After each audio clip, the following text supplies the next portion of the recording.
धारे सवारूढे नीलनीरजलोचने त्रैलक्यैकमुखे दिव्यै कालिकायै नमस्तुते। प्रत्यालीनपदे घोरे मुण्डमाला प्रलम्बिते खर्वेलम्बदरे भीमे कालिकायै नमस्तुते। नवयौवनसम्पन्ने गजकुम्भोपद्यस्तनी वागीश्वरी शिवे शान्ते कालिकायै नमस्तुते।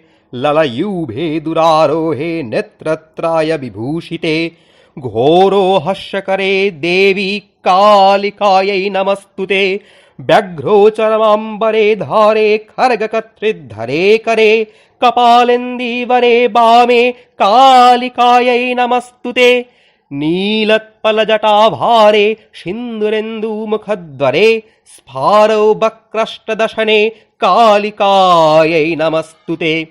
प्रलयानलधूम्राभ्रे चन्द्रौ सूर्याग्निलोचने शैलावासे शुभे मातः कालिकायै नमस्तुते।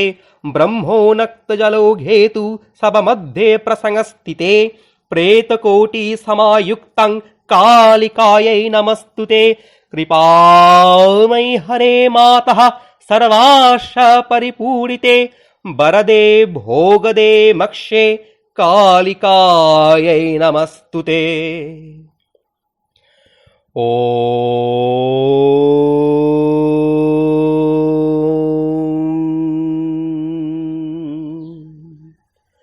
स्थापकाय च धर्मस्य सर्वधर्मस्वरूपिणे अवतारवरिष्ठाय रामकृष्णाय ते नमः।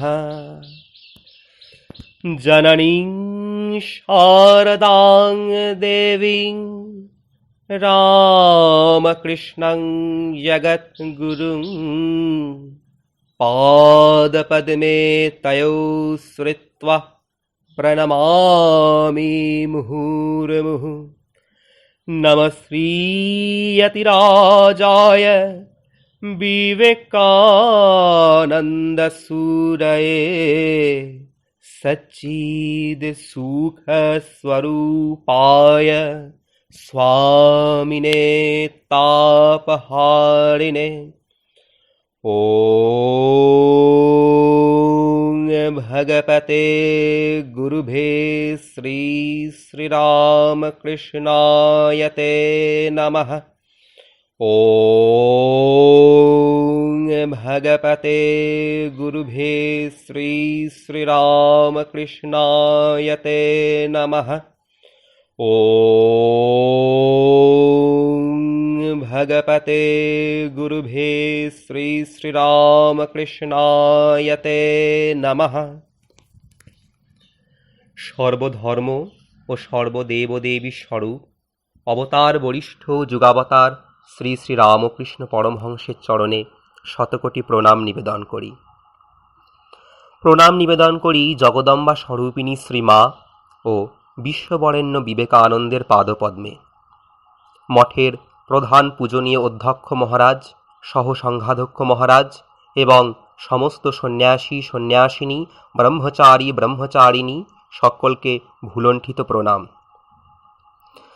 ঠাকুর শ্রী রামকৃষ্ণের অহেতুক কৃপায় আজ আমরা ইউটিউব প্ল্যাটফর্মে ও দুটি চরণসার গ্রুপের দ্বারা আয়োজিত এই বিশেষ অনুষ্ঠানে যোগদান করে তার কথা স্মরণ ও মনন করার যে সৌভাগ্য লব্ধ করেছি তা অত্যন্ত ভাগ্যের ব্যাপার। গ্রুপে উপস্থিত পূজনীয় মহারাজগণ, তাদের সকলকে আমার প্রণাম। যাদের ঐকান্তিক ইচ্ছায় কালক্রমে আমাদের আধ্যাত্মিক উন্নতি সাধিত হচ্ছে, তাদের প্রতি কৃতজ্ঞতার কোনো অন্ত আমাদের নেই। এবং গ্রুপের সমস্ত সদস্যবৃন্দ যাদের জ্ঞান পিপাসু মনোভাব দিনে দিনে গ্রুপের বিস্তার লাভে সহায়ক হয়ে উঠেছে, তাদের প্রত্যেককেই অন্তরে শ্রদ্ধা জ্ঞাপন করি। নমস্কার, আমি সঞ্চালনায় শ্রী রামকৃষ্ণ চরণাশ্রিত প্রদীপ্ত মিত্র। আজ ফলহারিণী অমাবস্যা, একটি বিশেষ দিন। বলা হয় আজকের দিনে যার যেটি প্রিয় ফল সেটি দিয়ে যদি নিজের ইষ্টের কাছে প্রার্থনা করা হয় তাহলে সর্বমনস্কামনা পূর্ণ হয়। তেমনি আরও একটি বিশেষ কারণ যেজন্য এই দিনটি আমাদের কাছে চিরস্মরণীয়। এই তিথিতে যুগাবতার শ্রীরামকৃষ্ণ তাঁর অর্ধাঙ্গিনীকে মাতৃরূপে আরাধনা করেন। শ্রী শ্রী চণ্ডীর নারায়ণী স্তোত্রে উল্লিখিত রয়েছে স্ত্রিয়া সমস্তা সকলা জগৎসু, অর্থাৎ জগতের সমস্ত স্ত্রী জাতির মধ্যেই দেবী মহামায়া বিরাজিতা। ঠাকুর শ্রী শ্রী মায়ের ষোড়শী পূজার দ্বারা এর জলজ্যান্ত দৃষ্টান্ত আমাদের সম্মুখে রেখে গেলেন। অবশ্য শ্রী মাই যে সাক্ষাৎ জগজ্জননীর নররূপ তা তো আমাদের কাছে স্পষ্টই। জগতের আর্ত অসহায় প্রত্যেককে কৃপাদৃষ্টি প্রদান করতেই মায়ের এরূপ লীলা।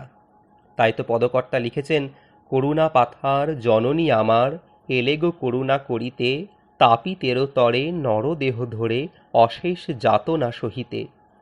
তিনি স্বয়ং কালী, কাল ভয় বিনাশকারী। ভক্তের হৃদয়পঙ্কে প্রস্ফুটিত কমলে সদা সর্বদা বিরাজিত হয়ে মহালক্ষ্মী রূপে ভক্তের হৃদয় মধ্যস্থ বাসনার পাক পরিষ্কার করে অমৃতের সুধার ধন প্রদান করে চলেছেন মা। চতুর্ভুজা কালী যেমন তার হস্তে একটি সদ্যচ্ছিন্ন মস্তক ধরে থাকেন, ঠিক তেমনই ভক্তেদেরও মা ধরে রাখেন, বিপথে যেতে দেন না, নিজের কাজ ছাড়া করেন না। এ প্রসঙ্গে শ্রী মা বলেছেন, ভুলো না তোমার একজন মা আছেন, আমার সন্তানের ক্ষতি করে বিধিরও সেই সাধ্য নেই। তাই আসুন প্রত্যেকেই বিদ্যাস্বরূপিণী সেই মায়ের কাছে ভক্তি মুক্তি প্রার্থনা করি। মা যেন আমাদের ভববাঁধন ছিন্ন করে মুক্তি প্রদান করেন।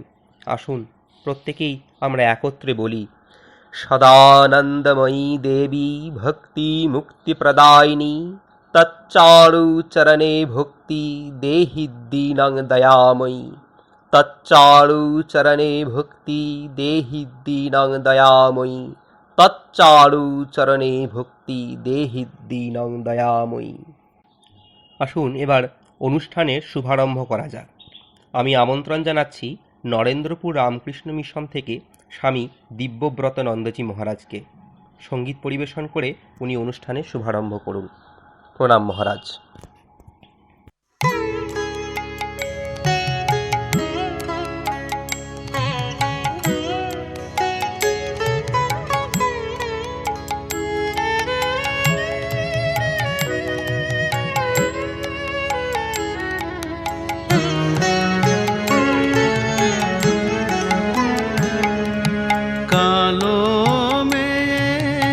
পায়ের তলায় দেখে যা আলোর নাচন, কালো মেয়ের পায়ের তলায় দেখে যা আলোর নাচন।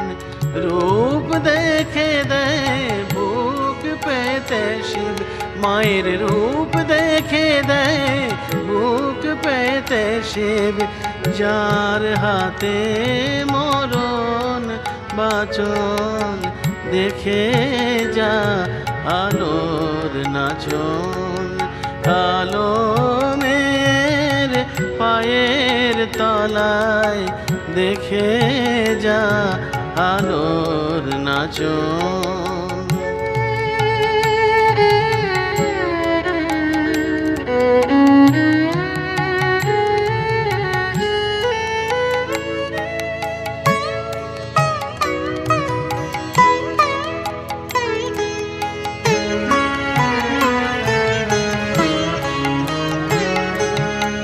কালো মেয়ের আধার কোলে শিশু রবি শশী দোলে, কালো মেয়ের আধার কোলে শিশু রবি শশী দোলে।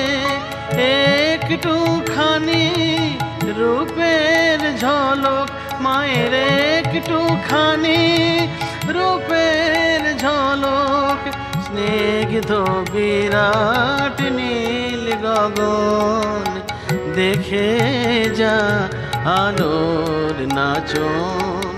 কালো মেয়ের পায়ের তলায় দেখে যা আলোর নাচন।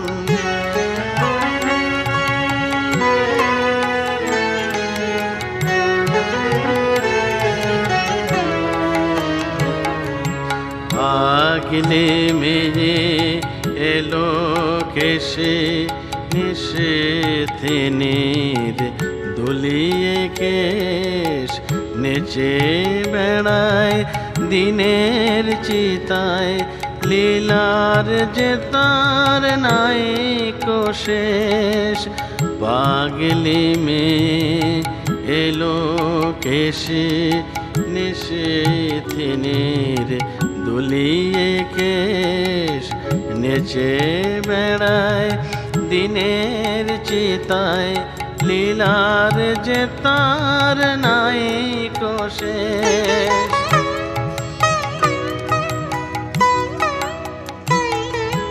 সিন্ধুতে মার বিন্দু খানিক ঠিক রে পড়ে রূপের মানিক। সিন্ধুতে মার বিন্দু খানিক ঠিক রে পড়ে রূপের মানিক। বিশ্বে মায়ের রূপ ধরে না, বিশ্বে মায়ের রূপ ধরে না। মায়া আমার তাই দিগ বসন দেখে যা আলোর নাচন। কালো মেয়ের পায়ের তলায় দেখে যা আলোর নাচন। রূপ দেখে দেয় বুক পেতে শিব, মায়ের রূপ দেখে দেয় বুক পেতে শিব। যার হাতে মরণ বাচন দেখে যা আলোর নাচন। কালো মেয়ের পায়ের তলায় দেখে যা আলোর নাচন।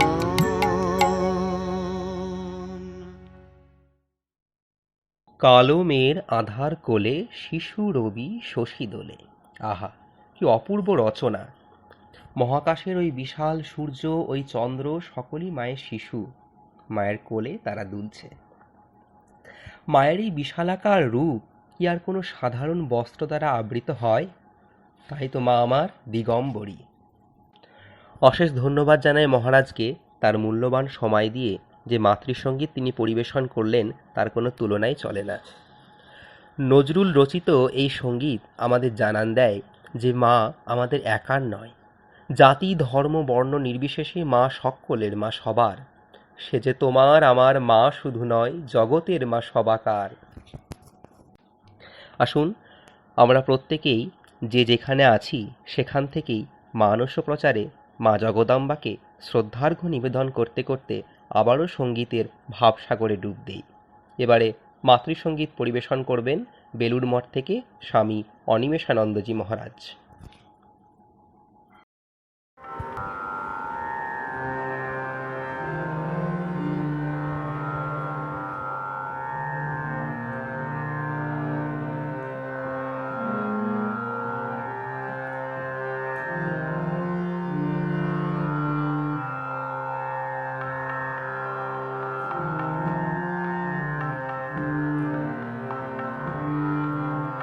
লম্বিত গলে মুন্ডমাল,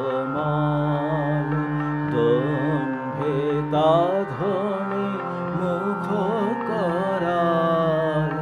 লম্বিত গলে মুন্ডমাল, দম্ভিতা ধ্বনি মুখ করাল। স্তম্ভিত পদে মহাকাল, কম্পিতা ভয়ে মেদিনী। লম্বিত গলে মুন্ডমাল, দম্ভিতা ধনে মুখ করাল স্তম্ভিত পদে মহাকাল কম্পিতা ভয়ে মেদিনী লম্বিত গলে মুন্ডমাল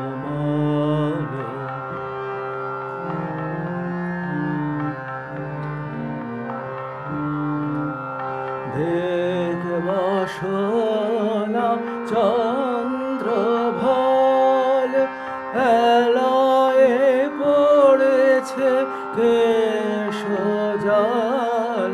দেখবাসনা চন্দ্রভাল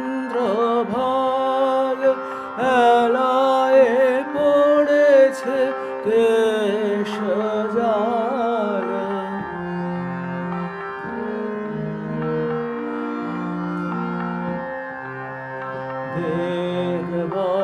দেখবাসনা চন্দ্রভাল এলায়ে পড়েছে কেশজাল শোভিত যশি করে কপাল প্রখরা শিখরে নন্দিনী শোভিত যশি করে কপাল প্রখরা শিখরে নন্দিনী নিম্বিত গালে মুন্ডমাল তম্বিতা ধনে মুখ করাল স্তম্ভিত পদে মহাকাল কম্পিতা ভয়ে মেদিনী লম্বিত গলে মুন্ডমাল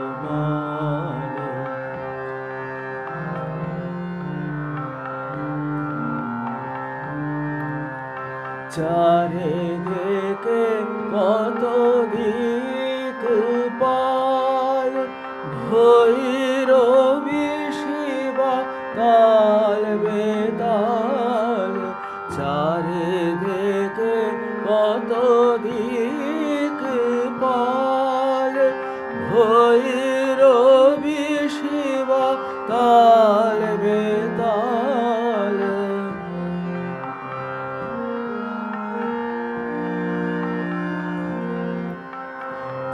চারিদিকে কত দিক পাল ভৈরবী শিবা তাল বেতাল অতি অপরূপ রূপ বিশাল কালী কলুষ নাশিনী অতি অপরূপ রূপ বিশাল কালে কলুষ নাশিনী লম্বিত গলে মুন্ডমাল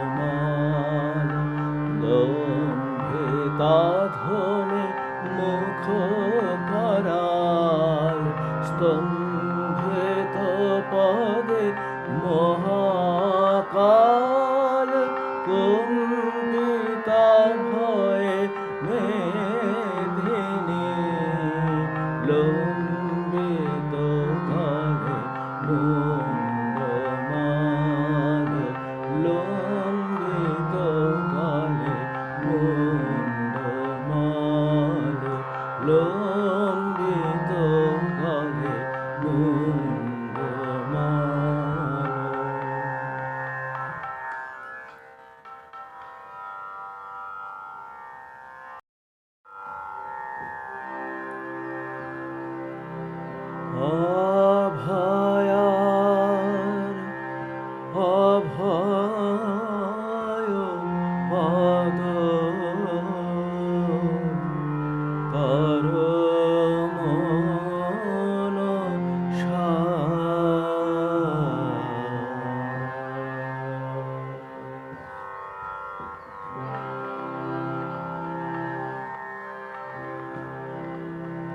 অভয়ার অভয় পদ পরম সার অভয়ার অভয় পদ করম সার ভব ভয় সব দূরে যাবে রে তোমার ভব ভয় সব দূরে যাবে রে তোমার অভয়ার অভয় পদ করম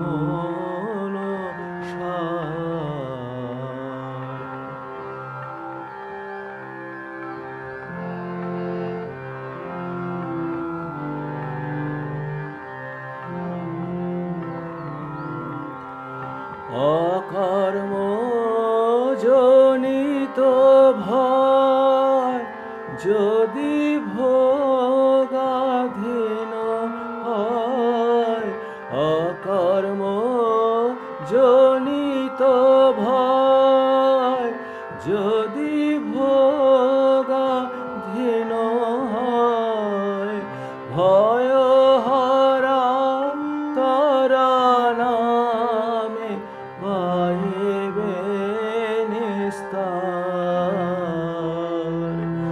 অভয়ার অভয় পদ করম সার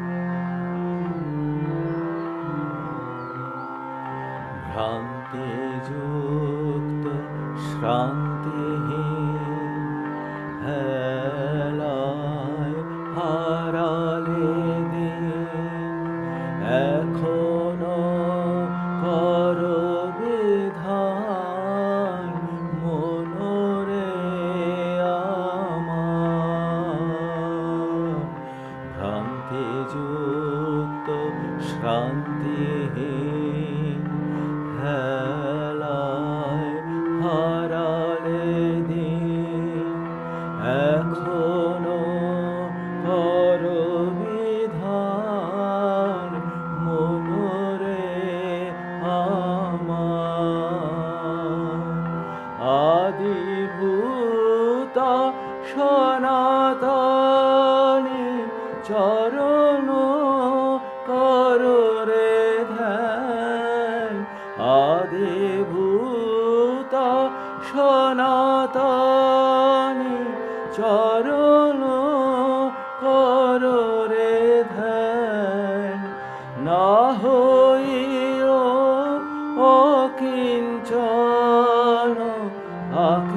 আকিঞ্চনে বদ্ধ আর না হইও অকিঞ্চন আকিঞ্চনে বদ্ধ আর অভয়ার অভয় পদ করম সার অভয়ার অভয় পদ করম সার ভব ভয় সব দূরে যাবে রে তোমার অভয়ার অভয় পদ করম সার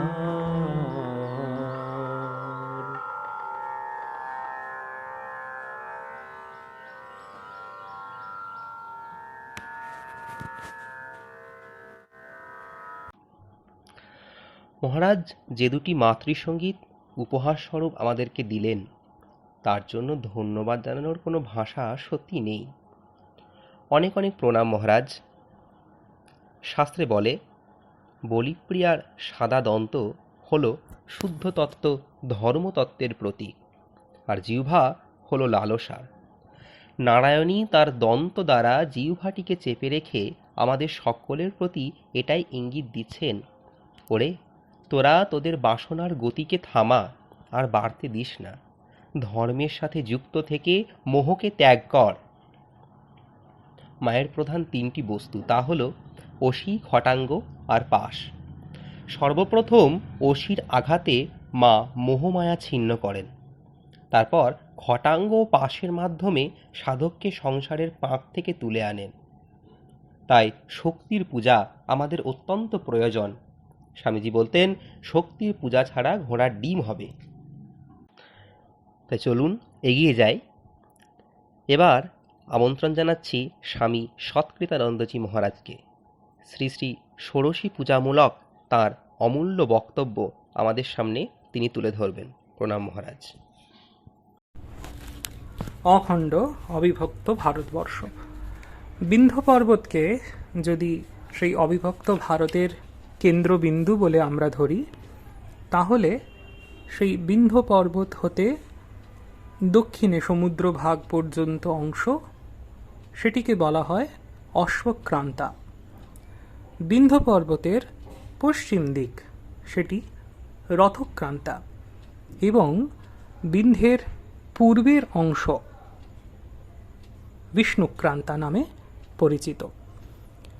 বিষ্ণুক্রান্তায় প্রচলিত নানা প্রকারের তন্ত্র সম্প্রদায়, সেই তন্ত্রের ভিন্ন ভিন্ন শাখাগুলির মধ্যে যে সকল উপাসক সম্প্রদায়ের মূল আরাধ্যা দেবী কালী, তাদের বলা হচ্ছে কালীকুল। এবং প্রধানত অশ্বক্রান্তায় প্রচলিত ভিন্ন ভিন্ন তন্ত্র উপাসকদের মধ্যে যাদের মূল আরাধ্যা দেবী হচ্ছেন শ্রী অথবা ষোড়শী, তাদের বলা হচ্ছে শ্রীকুল। আমরা লীলা প্রসঙ্গকারের মাধ্যমে জানতে পারি ব্রাহ্মণী যোগেশ্বরী শ্রীরামকৃষ্ণকে ৬৪খানা প্রধান প্রধান তন্ত্রোক্ত যত কিছু সাধন প্রণালী একে একে অনুষ্ঠান করিয়েছিলেন, এবং শ্রী শ্রী ঠাকুরও অতি স্বল্প কালের মধ্যেই তত্তৎ অনুষ্ঠানে সিদ্ধি লাভ করেছিলেন। শ্রীরামকৃষ্ণ প্রধানত ছিলেন কালীকুলের সাধক, আবার সন্ন্যাসের পরম্পরানুসারে যতিবর শ্রীরামকৃষ্ণের আরাধ্যা সম্প্রদায়েশ্বরী শ্রীবিদ্যা ষোড়শী, সেই দিক থেকে তিনি শ্রীকুলেরও সাধক। বৈশাখী অমাবস্যার ঘোর নিশীথে যখন সমগ্র দক্ষিণেশ্বরে শ্রী শ্রী ফলহারিণী কালী পূজার মহা আয়োজন চলেছে, চারিদিকে মা কালীর বন্দনা গান, তখন সকলের অগোচরে রাতের অন্ধকারে নিশ্ছিদ্র আবরণে শ্রীরামকৃষ্ণের ষোড়শী দেবীর উপাসনা, ষোড়শী পূজা, এই এক অলোক সামান্য ঘটনা।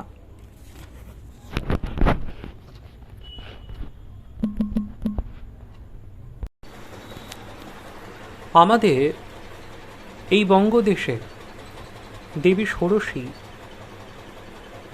তিনি দশমহাবিদ্যার অন্যতমা দেবী হিসেবে পূজা পান। দক্ষিণ ২৪ পরগনার গড়িয়ার বোরালে দেবী ত্রিপুর সুন্দরী, যা দেবী ষোড়শীরই অপর নাম, সেই দেবী ত্রিপুর সুন্দরীর একটি অতি প্রাচীন মন্দির রয়েছে, খুব সুন্দর তার বিগ্রহ। হুগলির কোন্নগরে এবং কলকাতার বড়বাজার অঞ্চলে রাজরাজেশ্বরী মাতার বাৎসরিক পূজা হয়। এই রাজরাজেশ্বরী মাতা, তিনি দেবী ষোড়শীরই অপর নাম। দেবী ষোড়শী সম্বন্ধে নারদ পঞ্চরাত্রে একটি কাহিনী পাওয়া যায়। কাহিনীটি খুব মনোরঞ্জক। এরকম শিব আর পার্বতী, তারা রয়েছেন হিমালয়ে।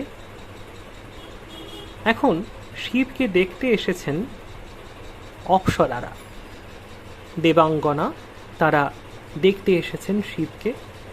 সেই সুন্দরী মহিলাদের সামনেই পার্বতীকে শিব বেশ কয়েকবার কালী কালী বলে সম্বোধন করেছেন।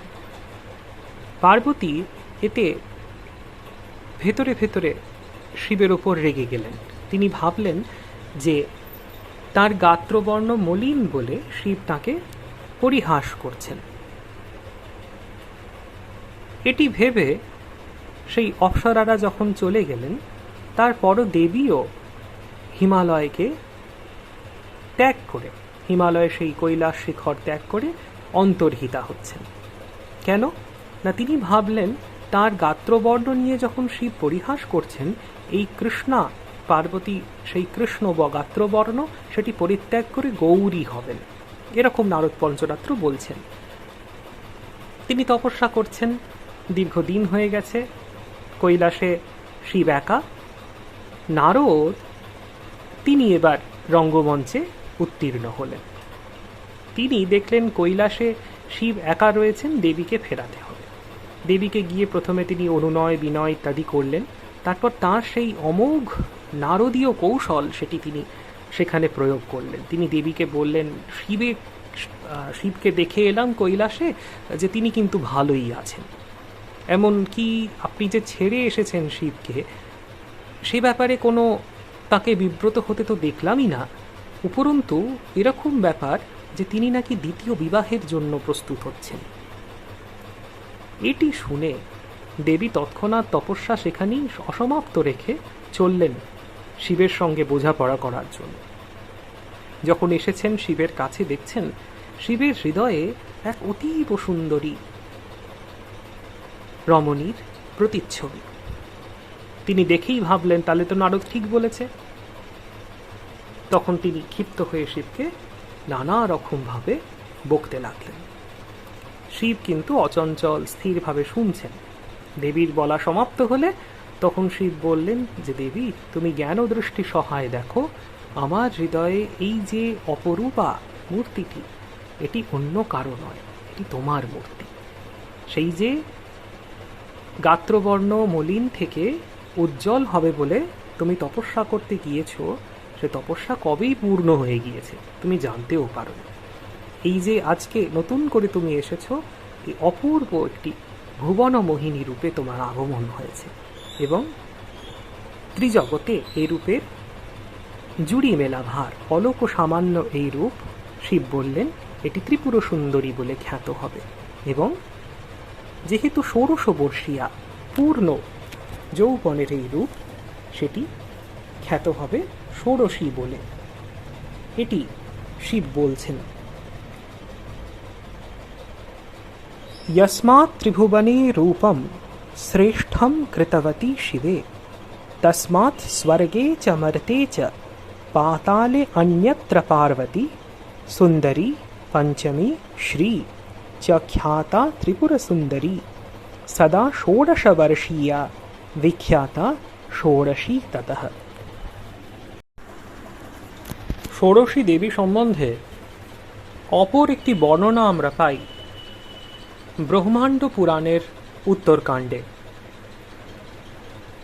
সমগ্র কাহিনীটিকে বলা হয় ললিতা মাহাত্ম্য বা ললিতা উপাখ্যান। বলা বাহুল্য, শ্রী সুন্দরী, ত্রিপুর সুন্দরী এবং ললিতা এই সবকটি দেবী ষোড়শীর নাম। সমগ্র এই ললিতা উপাখ্যান বা ললিতা মাহাত্ম্য এটি একটি কথোপকথনের মাধ্যমে গ্রন্থিত হয়েছে। হয়গ্রীব, যিনি ভগবান বিষ্ণুর অন্যতম অবতার, হয়শীর্ষ, সেই ভগবান বিষ্ণুর অবতার যার মুখটি ঘোড়ার মতো, হয়গ্রীব তাই নাম। হয়গ্রীব এবং ঘটোদ্ভব অর্থাৎ অগস্ত্য মুনি,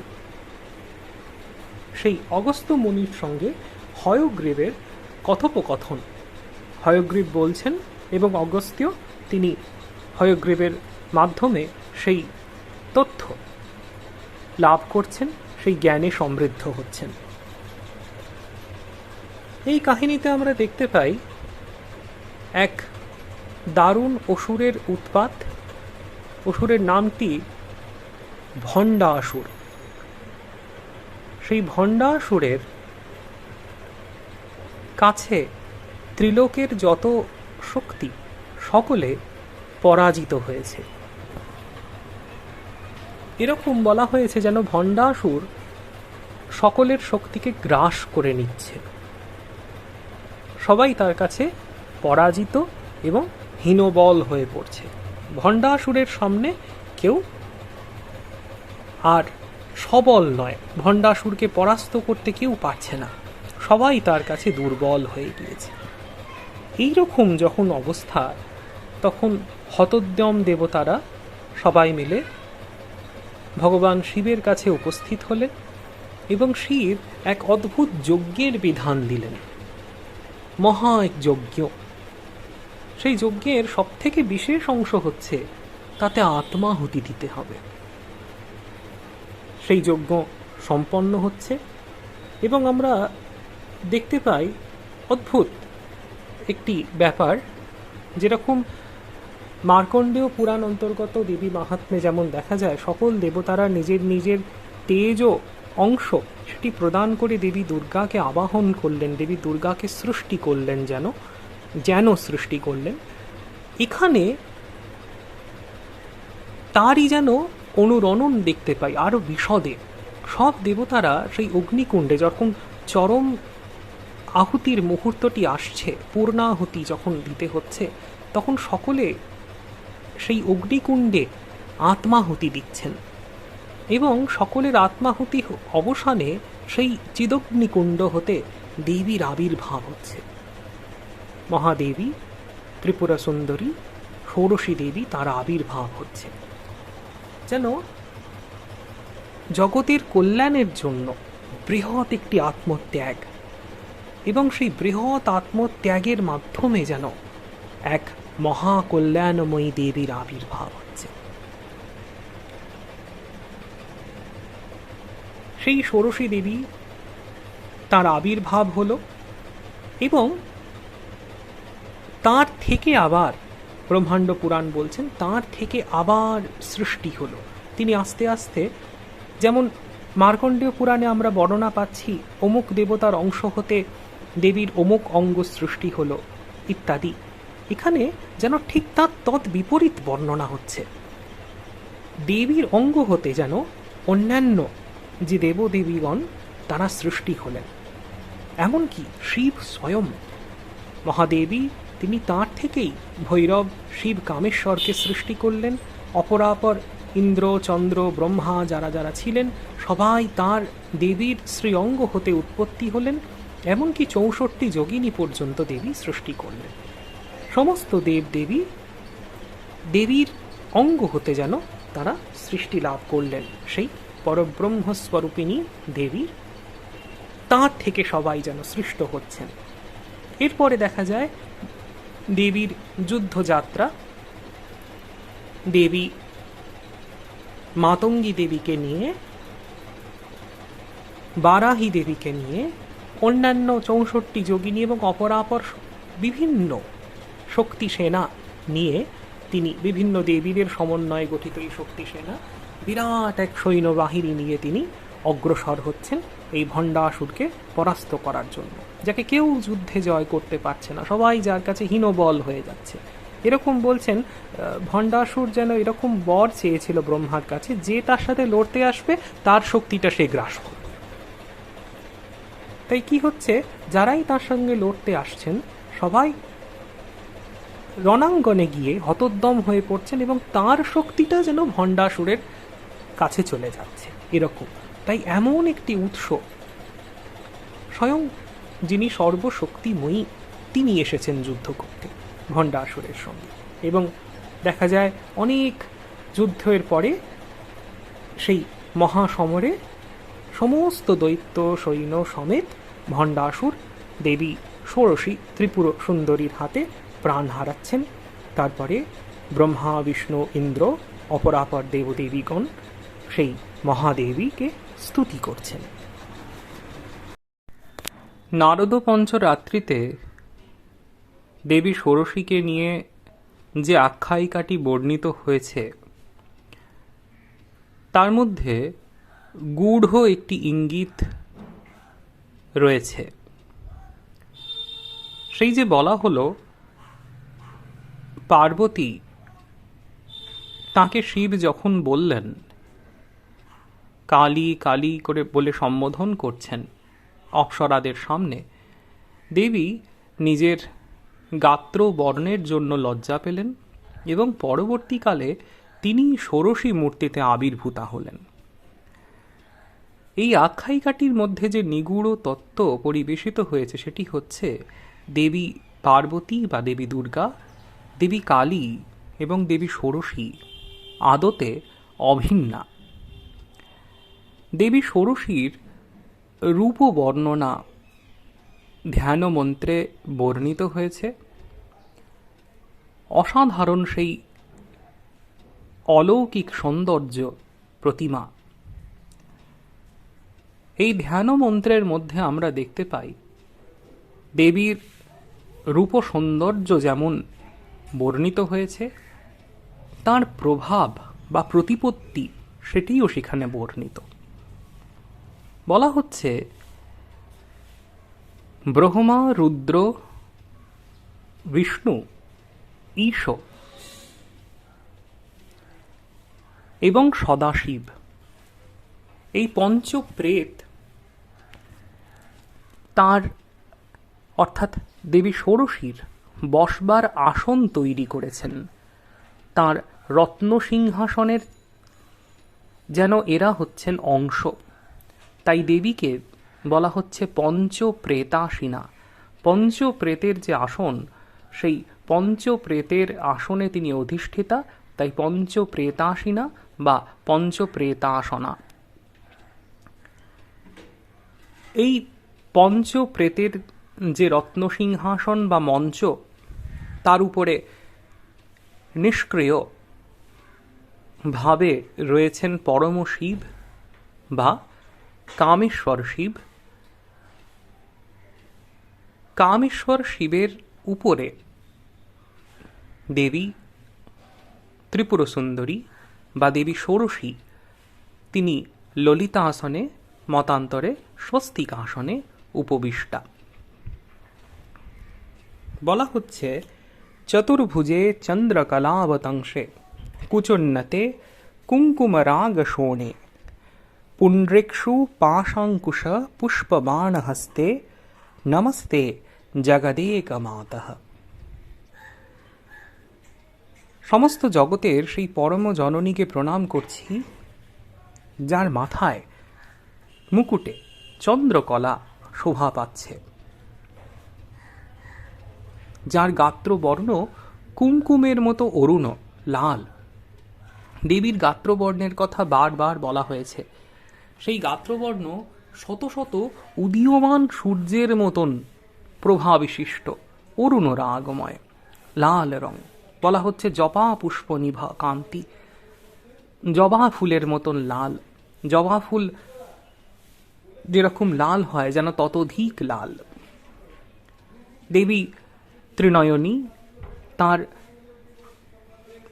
তিনটি নয়ন, সেই ত্রিনয়নে যেন অপূর্ব করুণা ভক্তদের প্রতি ঝরে পড়ছে। দেবী রক্ত বস্ত্র পরিহিতা, রক্তাভরণ ভূষিতা, যত রকমের শ্রেষ্ঠ অলঙ্কারাদি রয়েছে সেই সমস্ত আভূষণে দেবী ভূষিতা। দেবী চতুর্ভুজা, তার হস্তে চারিটি অস্ত্র রয়েছে। একটিতে রয়েছে পাশ, যা আসক্তি বা রাগের প্রতীক। অন্যটিতে রয়েছে ক্রোধ, সেই ক্রোধরূপ অঙ্কুশ। হাতে ধরা রয়েছে ইক্ষু কোদণ্ড, আখের যে কাণ্ড, সেই কাণ্ডটিকে তিনি ধনুক হিসেবে ব্যবহার করছেন। এটি যেন মনের প্রতীক। আমরা ভাবতে পারি দেবী তিনি যেন আমাদের সাধকের মনটিকে ইক্ষুর মতন করতে বলছেন। আখের কি হয় না, আখ যত পিষে যায় তার থেকে কিন্তু মিষ্ট রস বার হয়, সুমিষ্ট রস বার হয়। সেরকমই সাধকের মন, সেটি জগৎ থেকে যত রকমের আঘাত প্রাপ্ত হোক না কেন, তা কিন্তু নিজের যে মিষ্টতা, নিজের যে প্রফুল্লতা, সেটা যেন কখনো বিসর্জন না করে। তার থেকে যেন কখনো পৌরুষ ভাব, কঠিন ভাব সেটি যেন তার মধ্যে না থাকে। অপরের প্রতি যেন সেই সুমিষ্ট ভাবটি যেন থাকে। সেই মনোরূপ ইক্ষু কোদণ্ড দেবীর হাতে রয়েছে এবং তার অপর হাতে রয়েছে পঞ্চতন্মাত্র, তার পুষ্পবাণ এটি। 5টি তন্মাত্র, রূপ, রস, শব্দ, গন্ধ, স্পর্শ, এইগুলি যেন তার বাণ। এই দিয়ে তিনি জগৎকে যেন চালিত করছেন। আসক্তি, ক্রোধ, মন, আমাদের সমস্ত মানসিক বৃত্তিগুলো এবং পঞ্চতন্মাত্র সমস্ত যেন তার হাতে রয়েছে। সব কিছু তিনি যেন নিয়ন্ত্রী। আর কি না, বলা হচ্ছে জগতের যত প্রকারের সৌন্দর্য, তিনি যেন সেই সমস্ত সৌন্দর্যের উৎস। তার থেকেই যেন জগতের যা কিছু সুন্দর সবই তিনি, সমস্ত কিছুর মধ্যেই তিনি। বলা হচ্ছে সৌন্দর্য সারা। আমরা লীলা প্রসঙ্গে দেখতে পাই, সেখানে শ্রীরামকৃষ্ণ তাঁর যে ষোড়শী দেবীর দর্শন হয়েছে, ষোড়শী দেবীর দর্শন প্রসঙ্গে শ্রীরামকৃষ্ণ কিন্তু ঠিক এই ধরনের অনুভব ব্যক্ত করেছেন। শ্রীরামকৃষ্ণের সেই অনুভবের সঙ্গে শাস্ত্র বর্ণিত ষোড়শী দেবীর যে মহিমা, ষোড়শী দেবীর যে রূপ বর্ণনা, সেটি একেবারে মিলে যায়। শ্রীরামকৃষ্ণ বলছেন, ওই মূর্তিসমূহের সকলগুলি অপূর্ব স্বরূপা হইলেও শ্রী শ্রী রাজরাজেশ্বরী বা ষোড়শী মূর্তির সৌন্দর্যের সহিত তাহাদিগের রূপের তুলনা হয় না। শ্রীরামকৃষ্ণ আরও বলছেন, ষোড়শী বা ত্রিপুরা মূর্তির অঙ্গ হইতে রূপ ও সৌন্দর্য গলিত হইয়া চতুর্দিকে পতিত ও বিচ্ছুরিত হইতে দেখিয়াছিলাম। যা কিছু সৌন্দর্য, সবার উৎস যেন সেই ললিতাম্বিকা, ত্রিপুরা সুন্দরী, ষোড়শী দেবী। সৌন্দর্য সারা। আর কি, দেবীর প্রভাবের কথা আমরা শুরুতে বলেছি। তিনি পঞ্চপ্রেতাসনা, ব্রহ্মা, বিষ্ণু, রুদ্র, ঈশ, সদাশিব তার আসন হয়েছেন। সেরকমই বলা হচ্ছে তার শ্রীচরণে ব্রহ্মা প্রমুখ যত দেবগণের মুকুটমণি, সেটি যেন সর্বদা তার চরণে পড়ে রয়েছে। অর্থাৎ সদা সর্বদা অপরাপর দেবতাগণ দেবীকে নতমস্তক হয়ে স্তুতি করে চলেছেন।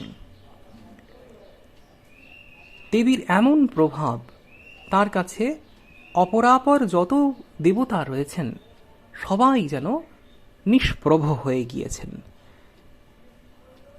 দেবীর উপাসকগণ তারা একই সাথে দেবী সরস্বতী, যিনি বিদ্যাধিষ্ঠাত্রী দেবী, এবং সম্পদপ্রদা দেবী শ্রী লক্ষ্মী উভয়েরই কৃপা পান।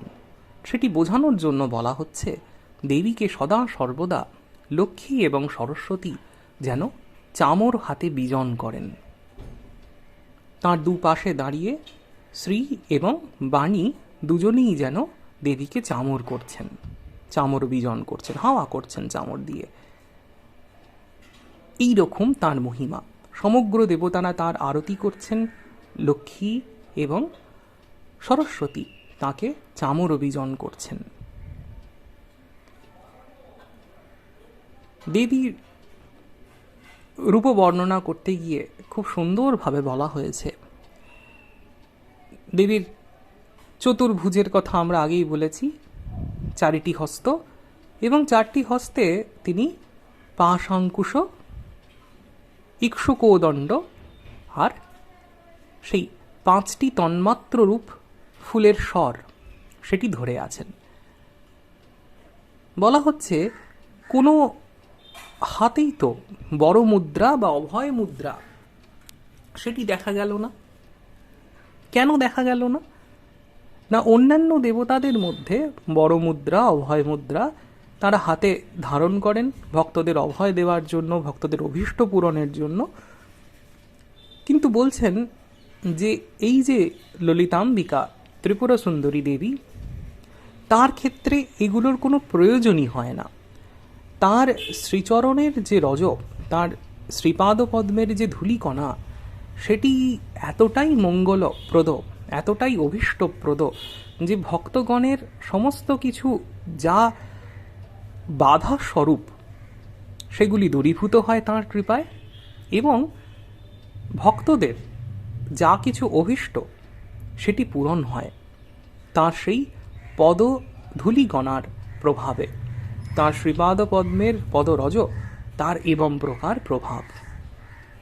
এই রকমভাবে দেবীর ধ্যান করা হয়েছে, দেবীর স্তুতি করা হয়েছে,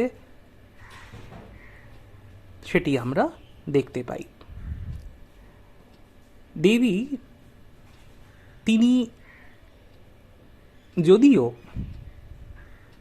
ত্রিগুণের আধার এবং একই সাথে তিনি ত্রিগুণাতীতা, 3 গুণের ওপারে, তথাপি আমরা দেখতে পাই তাকে রক্তিমাভা, তাকে রক্তবর্ণা, অরুণবর্ণা, এভাবে অরুণা বলা হচ্ছে, অরুণবর্ণা এরকমভাবে তাকে দেখানো হয়েছে তার সৃষ্টি শক্তিকে প্রকাশ করার জন্য, তার ইচ্ছা শক্তিকে প্রকাশ করার জন্য। তিনি যেন ইচ্ছা করেছেন যে তিনি এই জগৎ সৃষ্টি করবেন, জগৎ পালন করবেন, তাই সমস্ত কিছু হয়ে চলেছে। দেবীর সেই প্রচণ্ড শক্তিকে, দেবী সর্বশক্তিময়ী, সেই প্রচণ্ড শক্তিকে বর্ণনা করার জন্য যেন দেবীর রং হয়েছে একেবারে জবা পুষ্পের মতো বা উদীয়মান বাল সূর্যের মতো অরুণবর্ণ, লাল বর্ণ। আরেকটি জিনিস আমরা দেখতে পাই, যেটি পরবর্তী ক্ষেত্রে আমরা আরেকবার বলবো, সেটি হচ্ছে দেবী এই যে রূপ, সেটিকে বলা হচ্ছে অত্যন্ত শুদ্ধ সত্যরূপ এবং পরব্রহ্মের প্রকাশ।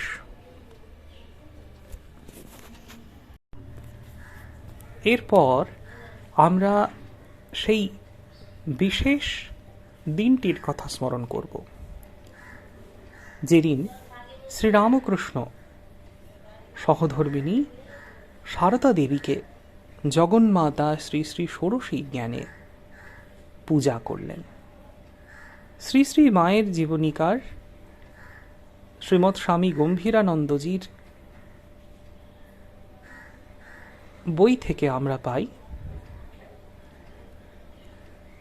এই দিনটি 5ই জুন 1872, বাংলায় 24শে জ্যৈষ্ঠ 1279 সাল। স্মরণ রাখতে হবে শ্রী শ্রী মা তখন অষ্টাদশ বর্ষ সমাপনান্তে 19 বর্ষে পদার্পণ করেছেন, অর্থাৎ 18 বছর শেষ হয়ে 19 বছরে পা দিয়েছেন। মায়ের বয়স প্রায় 19 আর ঠাকুরের তখন বয়স 36 প্রায়। সেই সময় এই ষোড়শী পূজা অনুষ্ঠান হচ্ছে। শ্রীরামকৃষ্ণ এই পূজাটি তার ঘরে করেছিলেন। তার ঘর বলতে দক্ষিণেশ্বরে যে ঘরে তিনি থাকতেন, সেই ঘরটিতে এই ষোড়শী পূজার অনুষ্ঠানটি করেছিলেন। সম্ভবত বাইরের খুব বেশি লোক তারা জানতেন না। 2-1 জনের নাম পাওয়া যায় যারা এই পূজার কাজে যোগাড়ির কাজ করেছিলেন। এরা হচ্ছেন হৃদয় এবং অপরজন হচ্ছে দিনু পূজারী। এরা দুজনেই শ্রীরামকৃষ্ণের আত্মীয়দের মধ্যে রয়েছেন এবং এদের সম্বন্ধে যদিও জানা যায় যে এরা পূজার জোগাড়ের সময় উপস্থিত ছিলেন, খুব সম্ভবত এরা পূজা শুরু হওয়ার পর চলে গিয়েছিলেন। হৃদয় যে চলে গিয়েছিলেন সে বর্ণনা, সেই কথার উল্লেখ আমরা পাই জীবনীকারের তার নিজের লেখাতেই। শ্রী শ্রী মা সারদা দেবী গ্রন্থে আমরা পাচ্ছি যে হৃদয় সেদিন কালী মন্দিরে বিশেষ পূজায় ব্রতী হয়েছেন। দক্ষিণেশ্বরে ফলহারিণী কালী পূজা চলছে, হৃদয় পূজা করবেন, তাই হৃদয় কিছুটা জোগাড় করে বিদায় নিয়ে চলে গিয়েছেন। দীনু পূজারী, যিনি শ্রীরামকৃষ্ণের আত্মীয় বর্গের মধ্যে অন্যতম, তিনি এসে বাকি জোগাড়টি করেছেন। কিন্তু কোথাও এমন কোনো বর্ণনা আমরা পাই না যাতে বলা হচ্ছে পূজা কালে সেই ঘরে কেউ উপস্থিত ছিলেন, অর্থাৎ পূজার কোনো প্রত্যক্ষদর্শী কেউ ছিল, এরকম কোনো বর্ণনা পাওয়া যায় না। শ্রীরামকৃষ্ণের ভক্তরা, গৃহস্থ ভক্তেরা যারা, তারা অনেক পরে এই পূজার কথা জানতে পেরেছেন, শ্রী শ্রী মায়ের মুখে জানতে পেরেছেন সন্ন্যাসী পার্ষদরাও। কিন্তু এই পূজা কথা তখন ছিল অত্যন্ত গোপনীয়।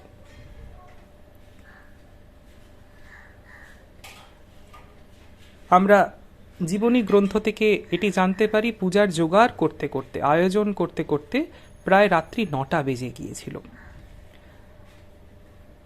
শ্রী মাকে শ্রীরামকৃষ্ণ তিনি পূজা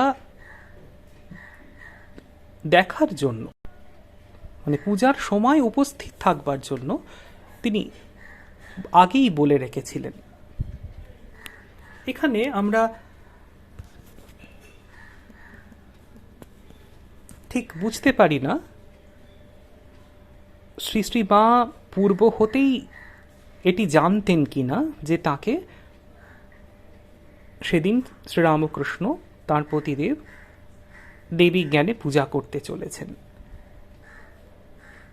শ্রী শ্রী মায়ের মানবী সত্তার কথা যদি মাথায় রাখি, তিনি লজ্জাশীলা এবং অত্যন্ত প্রতিভক্তি পরায়ণা, তাহলে মনে হয় তিনি জানতেন না।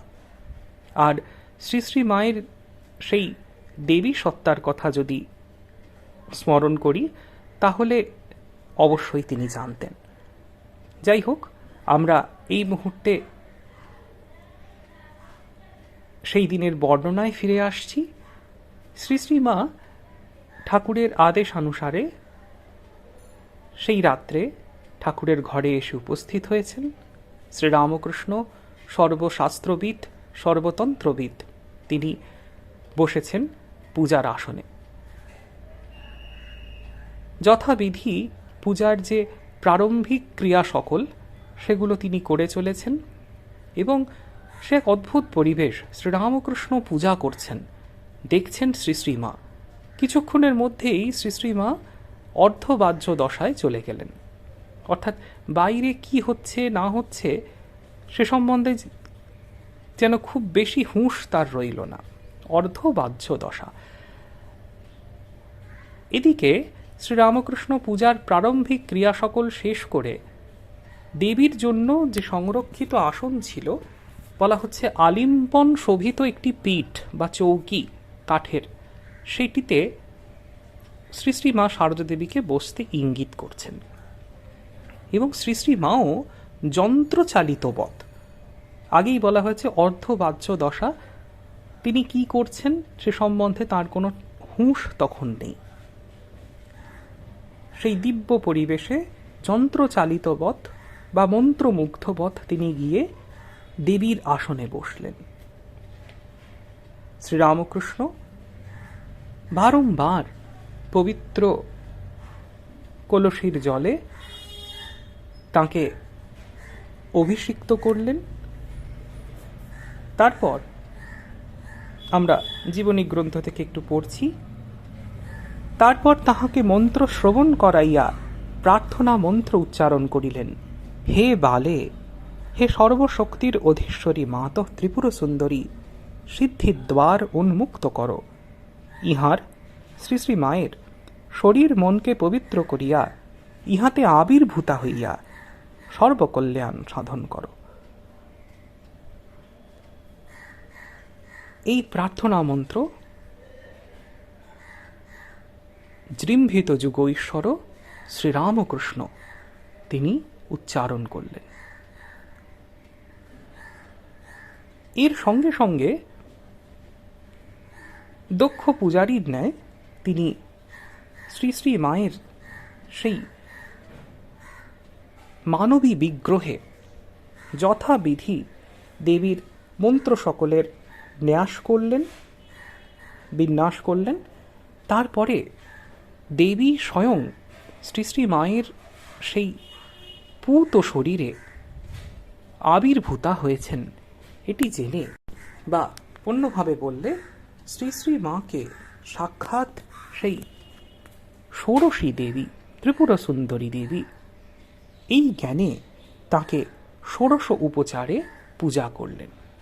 পাদ্য, অর্ঘ্য ইত্যাদি ভিন্ন ভিন্ন উপচার আদি দিয়ে যথাবিধি তাকে পূজা করছেন। পূজার নিয়ম অনুসারে পূজার শেষে ভোগ নিবেদিত হইল দেবীর জন্য, এবং পূজক শ্রীরামকৃষ্ণ তিনি নিজে ওই দেবীর উদ্দেশ্যে যা নিবেদিত হয়েছে সেই মিষ্টান্ন ইত্যাদি তার কিয়দ অংশ কিছুটা নিজের হাতে তুলে সামনেই সেই জীবন্ত দেবীর মুখে কিছুটা প্রদান করলেন। শ্রী শ্রী মাও তখন কিন্তু একেবারে যেন সেই অর্ধবাহ্য দশাতেই রয়েছেন।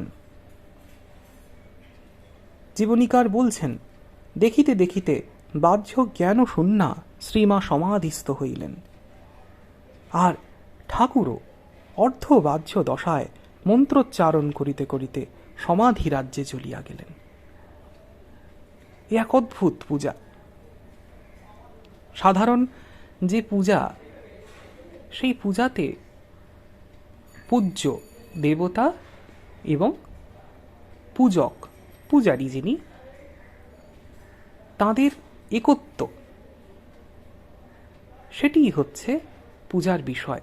পূজারীকে সবসময় চিন্তা করতে হয় যেন তার মধ্যে দেবতা রয়েছেন, তার মধ্যে যে দেবতা তাকে বাইরে সেই মূর্তিতে তাকে দেখছেন এবং দেখে তাঁর পূজা করছেন।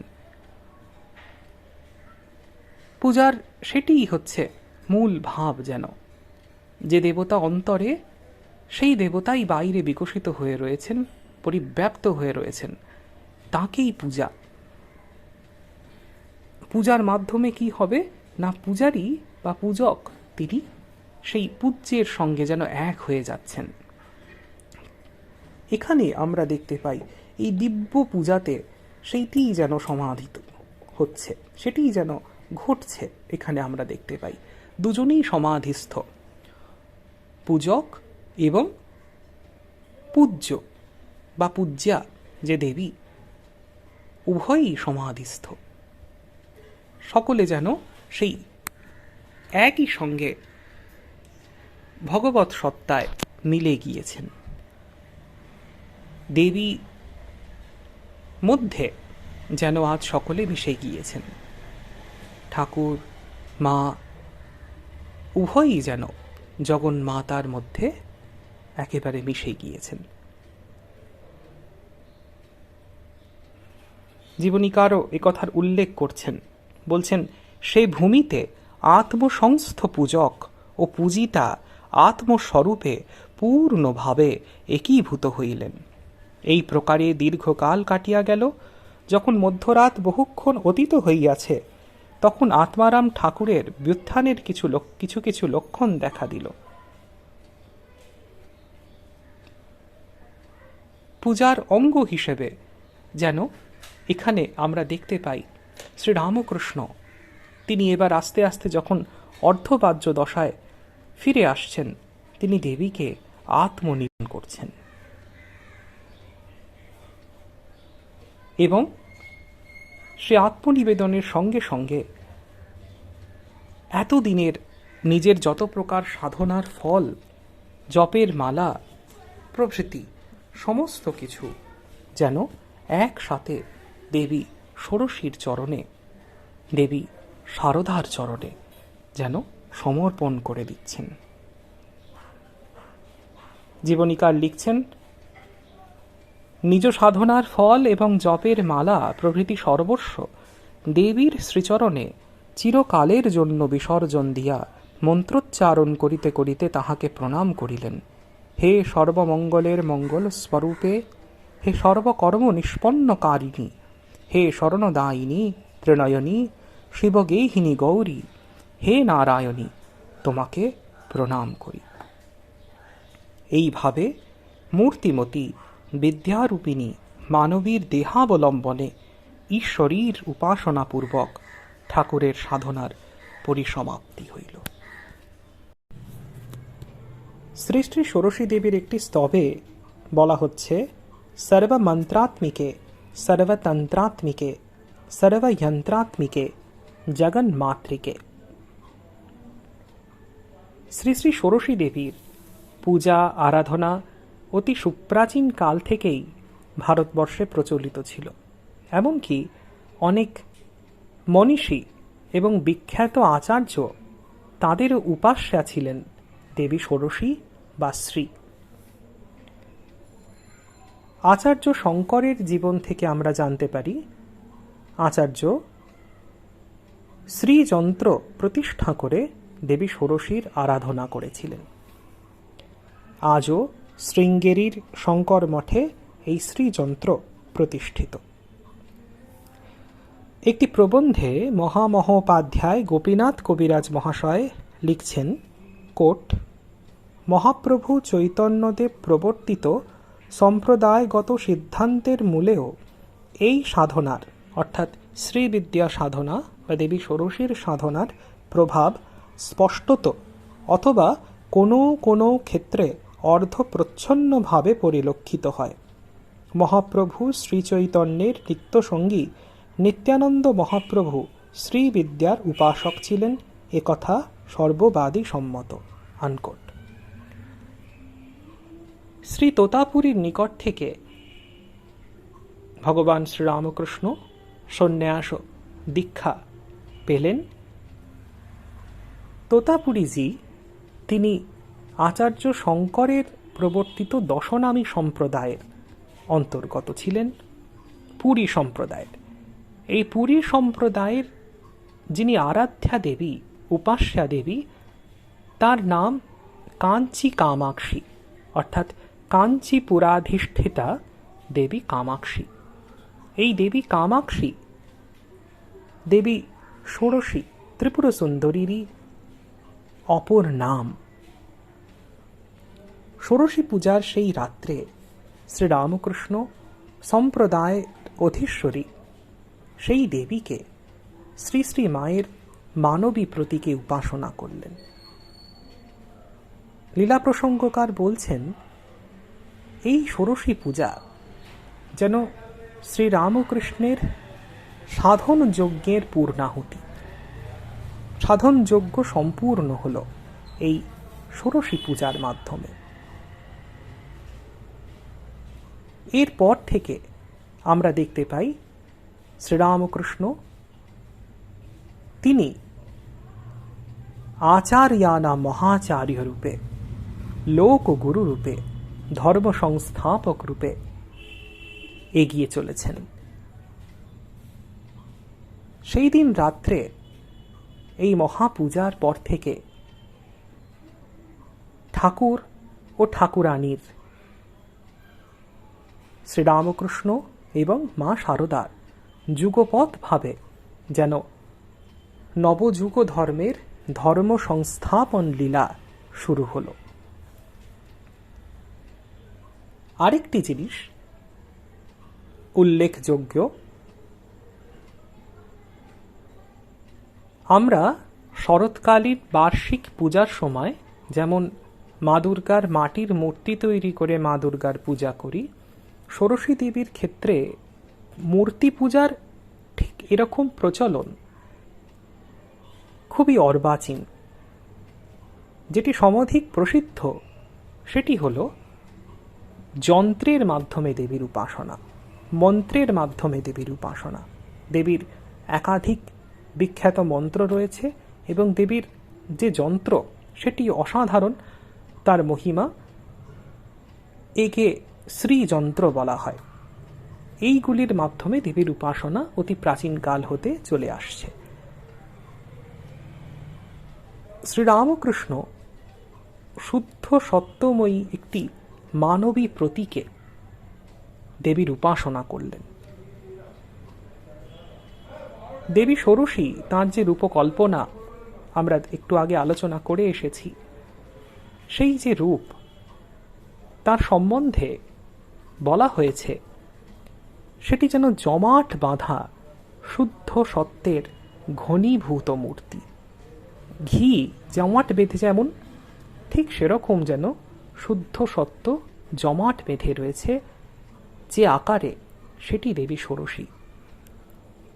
বলা হচ্ছে তস্যাশ্চ শরীরম ঘনীভূত ঘৃতবৎ রজস্তম সম্পর্ক শূন্য শুদ্ধ সত্ত্ব ঘনীভাব রূপম। দেবীর যে মূর্তি, তাতে যেন রজ তম কোনো মালিন্যের কোনো স্পর্শ নেই, শুদ্ধ সত্যের ঘনীভূত একটি মূর্তি। আমরা যখন শ্রী শ্রী মায়ের ছবির দিকে তাকাই, তখন এই কথাগুলি যেন আমাদের সামনে আপনা থেকেই বোধগম্য হয়ে ওঠে। শ্রীরামকৃষ্ণ শ্রী শ্রী মাকে জীবন্ত দেবী ষোড়শী রূপে আমাদের সামনে প্রতিষ্ঠা করে দিয়েছেন। শ্রী শ্রী মা, তার সম্বন্ধে বলা হচ্ছে তার জীবন পবিত্র, তার চরিত্র পবিত্র, এবং এটি বলে থামতে পারা যাচ্ছে না। শেষে অবেদানন্দজি বলছেন যে তিনি স্বয়ং পবিত্রতা স্বরূপিণী। শ্রী শ্রী ঠাকুর যেমন শুদ্ধ সত্য ঘনীভূত মূর্তি, শ্রী শ্রী মাও একই রকমভাবে শুদ্ধ সত্যের যেন প্রতিমা। তার দিকে তাকালেই এটি বোধগম্য হয়ে যায়, শুদ্ধ সত্য জমাট বাঁধলে কেমন লাগবে। তাই শ্রী শ্রী মায়ের মাধ্যমে তিনি আমাদের যেন সকলের কাছে, আজকের যুগের যারা মানুষ, তাদের কাছে দেবী ষোড়শীকে নবরূপে প্রকাশ করলেন, মানবী রূপে প্রকাশ করলেন। আমরা আগে দেবীর মন্ত্র পেয়েছিলাম, দেবীর শ্রীযন্ত্র পেয়েছিলাম, এবারে যেন নূতন করে মানবী প্রতিজ্ঞায় তাকে আমরা পেলাম। দেবীর মানবী প্রতিমা, জীবন্ত প্রতিমা হিসেবে যেন আমরা শ্রী শ্রী মাকে পেলাম। আমাদের সংঘ জননী শ্রী শ্রী মা, তিনিই যেন এই দিব্য ষোড়শী বিগ্রহ। আজকের এই আলোচনায় আমরা শ্রী শ্রী ষোড়শী দেবীর মহিমার কথা জানলাম। ঠাকুর শ্রীরামকৃষ্ণের মা সারদা দেবীকে ভগবতী ষোড়শী জ্ঞানে পূজার কথা শুনলাম। এখন প্রশ্ন, সকল ভক্তেরা ষোড়শী পূজার, ফলহারিণী কালী পূজার এই বিশেষ দিনে জগন্মাতার কাছে কি চাইব, কি প্রার্থনা করব? এমন যে শুদ্ধ সত্যময়ী শ্রী শ্রী মা সারদা, তাঁর মহিমা যেন আমরা সকলে মনে মনে অনুভব করতে শিখি।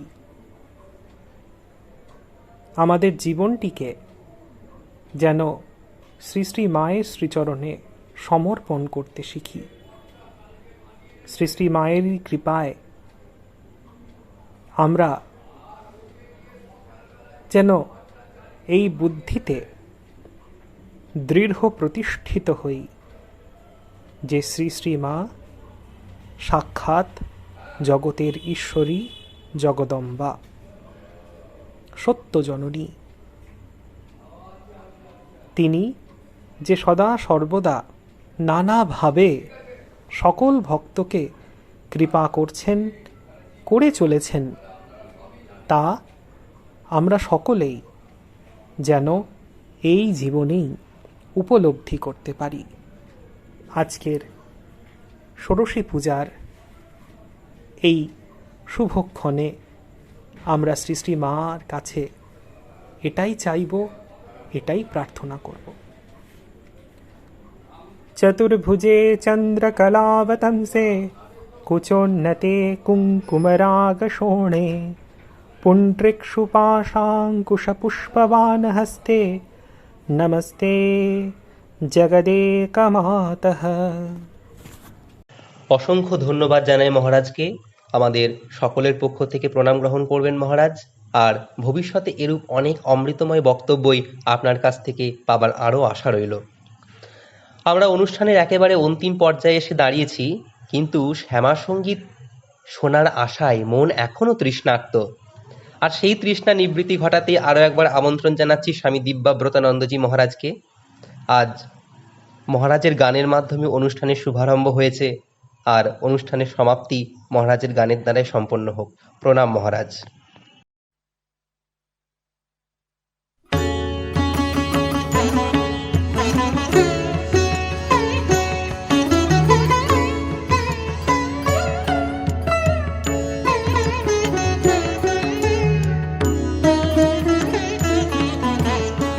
শ্মশানে জাগিছে শ্যামা মা,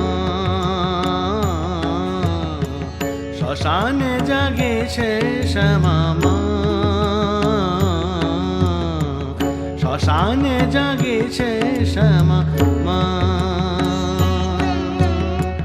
অন্তিমে সন্তানে নিতে কোলে, অন্তিমে সন্তানে নিতে কোলে, জননী শান্তিময়ী বসিয়া আছে ওই, জননী শান্তিময়ী বসিয়া আছে ওই, চিতার আগুন ঢেকে স্নেহ আচলে, শ্মশানে জাগিছে শ্যামা মা, শ্মশানে জাগিছে শ্যামা মা।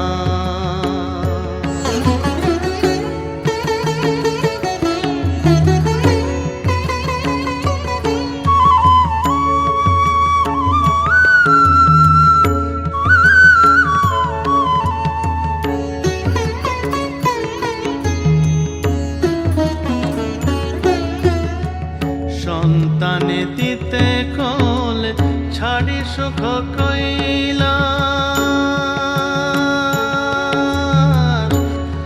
মা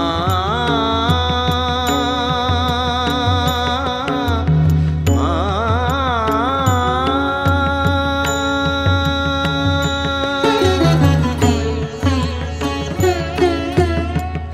সন্তানে দিতে কোল ছাড়ি সুখ কৈলাস, বরা ভয় রূপে মা শ্মশানে করেন বাস, বরা ভয় রূপে মা শ্মশানে করেন বাস।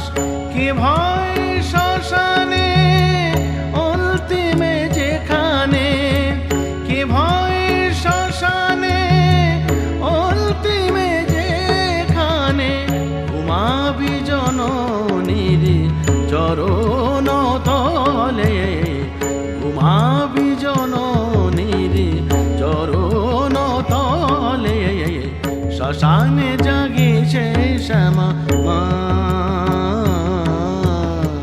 শ্মশানে জাগিছে শ্যামা মা।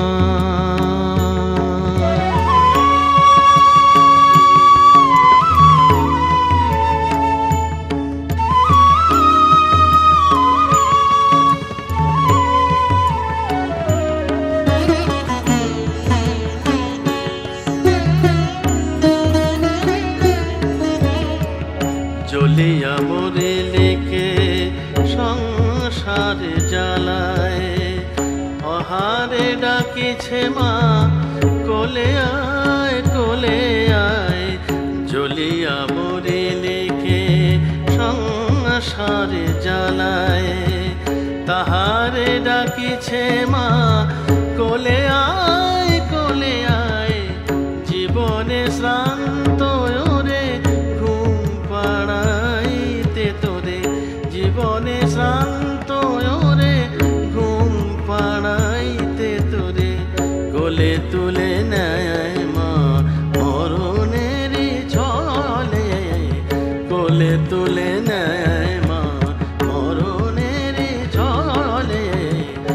শ্মশানে জাগিছে শ্যামা মা, শ্মশানে জাগিছে শ্যামা মা, শ্মশানে জাগিছে শ্যামা মা। অন্তিমে সন্তানে নিতে কোলে, অন্তিমে সন্তানে নিতে কোলে, জননী শান্তিময়ী বসিয়াই আছে ওই, জননী শান্তিময়ী বসিয়াই আছে ওই, চিতার আগুন ঢেকে স্নেহ আঁচলে, শ্মশানে জাগিছে শ্যামা, শ্মশানে জাগিছে শ্যামা, শ্মশানে জাগিছে শ্যামা মা। অনুষ্ঠানের শুরুতেই এবং অনুষ্ঠানের শেষে দুইবার দুটি শ্যামা সঙ্গীত মহারাজের কাছ থেকে আমরা উপহার হিসেবে পেলাম। সত্যি অতুলনীয়। ঠাকুর বলতেন ঈশ্বর তিনটি বস্তুতে সবথেকে বেশি খুশি হন। এক, শিশুর হাসি, দ্বিতীয় ফুল এবং তৃতীয় সঙ্গীত। আর আজকের এই অনুষ্ঠানটি এত অসাধারণভাবে সম্পন্ন হয়েছে যে প্রতিক্ষণেই মনে হচ্ছে সত্যি স্বয়ং ঠাকুর শ্রী রামকৃষ্ণ আমাদের সকলের মাঝে উপস্থিত থেকে এই অনুষ্ঠানটি শুনছেন, দেখছেন এবং অকাতরে আমাদেরকে কৃপা করছেন। কিন্তু মন না চাইলেও অনুষ্ঠান আমাদেরকে শেষ করতে হবে। আপনাদের প্রত্যেকের আজকের এই অনুষ্ঠান কেমন লাগলো অবশ্যই গ্রুপে জানাবেন এবং আমাদের এই ইউটিউব চ্যানেলটিকে সাবস্ক্রাইব করবেন আর বেশি মাত্রায় শেয়ার করবেন, যেন আরও অনেক লোক, আরও অনেক মানুষ আমাদের এই গ্রুপে যোগদান করতে পারেন এবং আমাদের সকলের মতোই এখানে উপস্থিত থেকে অনুষ্ঠান দেখতে পারেন। প্রত্যেককে অনেক অনেক ধন্যবাদ। আপনারা প্রত্যেকেই অনুষ্ঠান শুনলেন। অবশ্যই আমাদের গ্রুপে জানাবেন অনুষ্ঠান কেমন হয়েছে। আর ঠাকুরের কাছে প্রার্থনা আমরা যেন সকলেই ভালো থাকি, ঠাকুর যেন আমাদের প্রত্যেককেই চৈতন্য দেন, আমরা যেন ঈশ্বর লাভের আকাঙ্ক্ষায় উদ্গ্রীব হয়ে উঠি। জয়তু শ্রী রামকৃষ্ণ, জয় মা, জয় স্বামীজি।